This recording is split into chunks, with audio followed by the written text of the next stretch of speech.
E aí galerinha, tudo bem com vocês? Aqui é o Betão e hoje nós vamos mais um passo naquele negócio que a gente está estudando sobre é, como a ética foi vista, a ética e a moral, né, foram vistas ao longo da história. E hoje é um assunto especial, eu espero que seja um vídeo curtinho, chamado de a ética kantiana ou a ética segundo Immanuel Kant. Se você estudou o segundo ano passado aqui no 102, teve essa matéria comigo, você viu que Kant é um dos assuntos mais complicados que tem. Eu vou deixar em algum lugar da tela, eu não domino muito bem esse negócio, vou deixar em algum lugar da tela um cardzinho onde você pode clicar e assistir de novo aquela aula do Kant que eu fiz no ano passado, para você ter uma noção melhor de quem é esse infeliz e as contribuições dele para a filosofia, né? Então nós vamos trabalhar basicamente a ética kantiana, que é a ética do dever. Vamos ver como é que fica esse negócio. Bom, você tem que lembrar que o Kant é um filósofo bem ali no finalzinho do iluminismo. Não é como se o iluminismo tivesse começo, meio e fim. Tem um começo, tem um meio, mas não é fácil de determinar o fim do iluminismo, né? Mas o Kant, ele é um filósofo que leva esse negócio de iluminismo, de razão, muito a sério, mas leva muito a sério mesmo. Então, a ética para Kant, ela começa a partir de uma razão legisladora. Que lance é esse de razão legisladora é essa?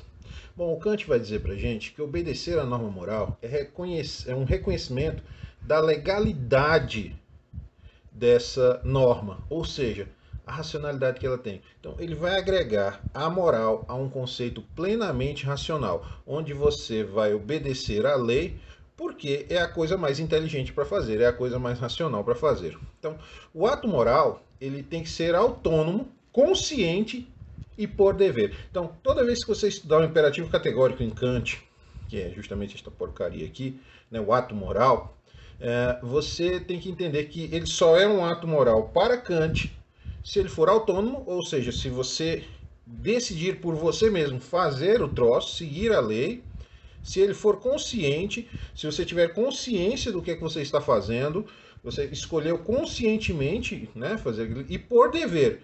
E quando eu falo dever aqui, não é por uma simples obrigação, tá? É por um reconhecimento que aquela norma é racionalmente legisladora, é racional, é um reconhecimento da razão humana que você também tem, ou deveria ter. Outro ponto bem interessante da moral kantiana, né, da ética kantiana, é que essa coisa do ato moral nos leva ao imperativo categórico. E o imperativo categórico só vai ser quando a nossa ação ela passa e deve ser, na verdade, universalizada, sem prejuízos para a humanidade. Então, olha que interessante. A ética kantiana ela tem um monte de formalismos. Quando eu falo formalismo, não é só formalidade, tá? São formalismos no sentido de dar forma. Ele tem um monte de formatinhos, um monte de. Como é que eu vou dizer? Sabe quando você está se vestindo para ir para algum lugar especial, tipo uma igreja ou ver alguma pessoa importante, você veste uma roupa bacana, não pode ser aquela bermuda de tactel, não pode ser aquela camisa do Bayern de Munique, não pode ser aquele shortinho que fica metade da bunda aparecendo, saca? Sabe quando você vai para esses lugares?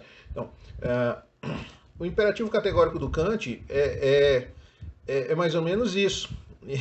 Ele dá um formato legal para você, ele dá um formato bastante técnico, baseado na ideia da racionalidade, tá?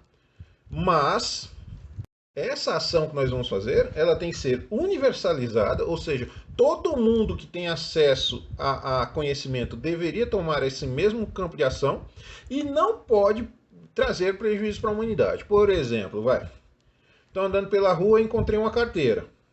Abro a carteira, tem dinheiro, tem documento da pessoa. Eu pego o nome da pessoa, jogo no Google e encontro o endereço dela. O que eu deveria fazer? Bom, se eu sei o endereço da pessoa, se eu tenho o telefone da pessoa, eu vou até lá, devolvo a carteira, devolvo o dinheiro, vida que segue. Por quê? Porque é a coisa mais racional a fazer. Lembre-se, aqui eu não estou levando em consideração mais nada. Não estou levando em consideração se está passando fome, não estou levando em consideração se você acredita em Deus e acha que isso aí foi um milagre do Senhor para abençoar a tua vida. Eu não estou levando em consideração você ser bom ou mal, estou levando em consideração apenas o ato racional.